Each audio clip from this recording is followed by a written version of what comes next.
Zarathustra Prolog, Part 9. Long slept Zarathustra, and not only the rosy dawn passed over his head, but also the morning.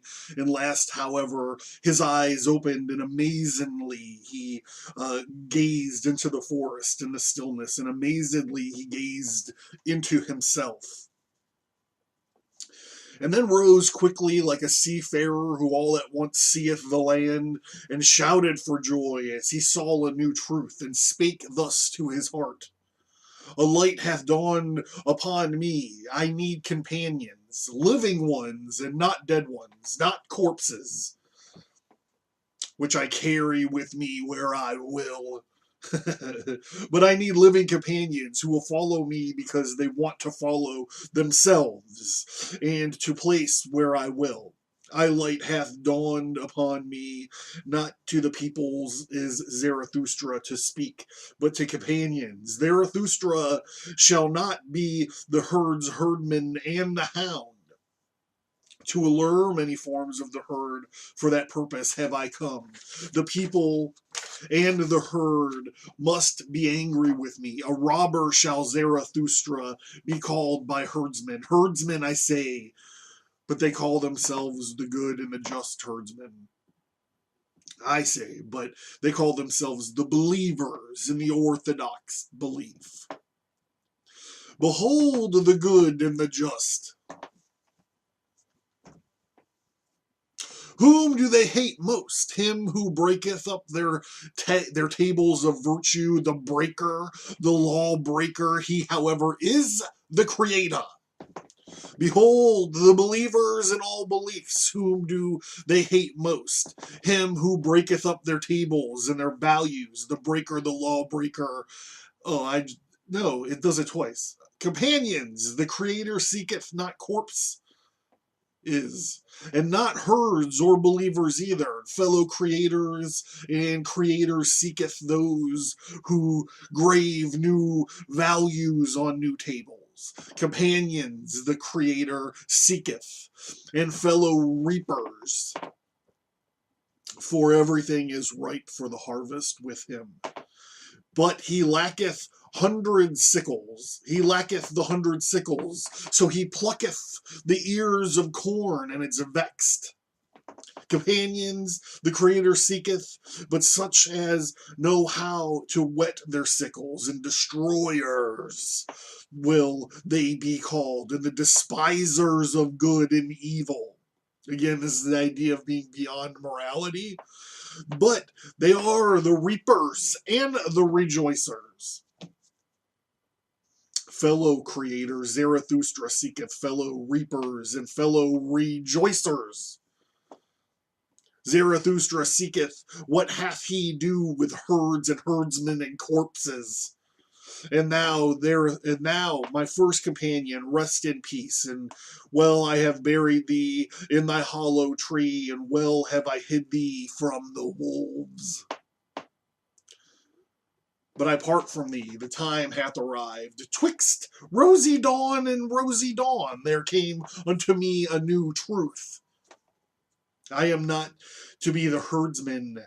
I am not to be the grave digger. Not any more will I discourse unto the people, for the last time have I spoken unto the dead. With the creators and the reapers and the rejoicers will I associate. The rainbow will I show them, and all the stairs to the Superman.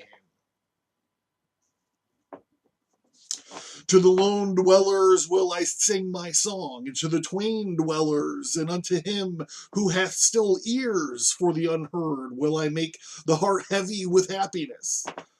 I make for my goal, I follow my course, over the loitering and the tardy will I leap. Thus I let my own ongoing be their downgoing.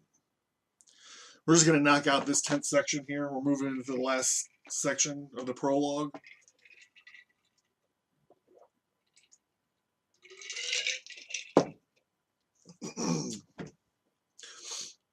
This had Zarathustra said to his heart when the sun stood at noontide.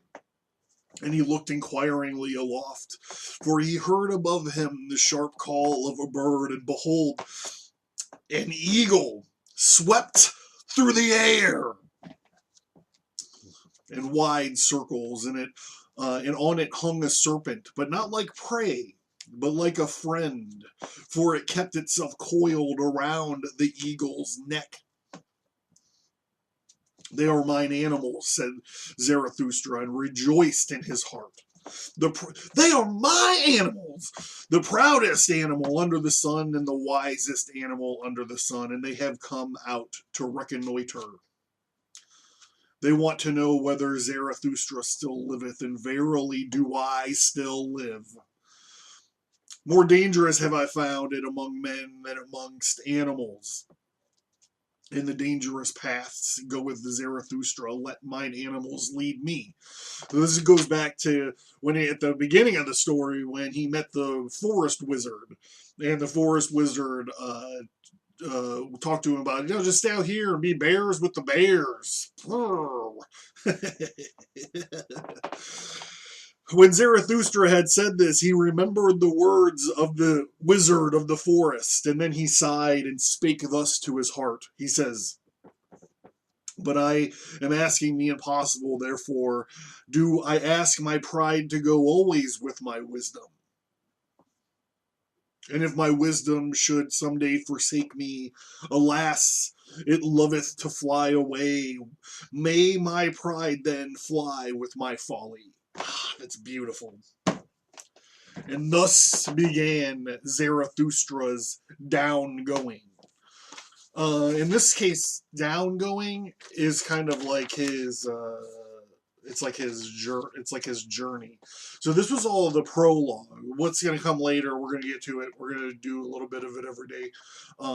Is the rest of the book, which are like sermons and like little stories of all of this downgoing. But I love this stuff. I especially love the stuff with the tightrope walker and the picture it paints is like animals on one tower, man or Superman, the Ubermensch on the other side, and man is the bridge between. And when the guy is walking to try to get to it, over the abyss. And as the guy's walking the tightrope over, this little buffoonish devil comes and fucking knocks him down.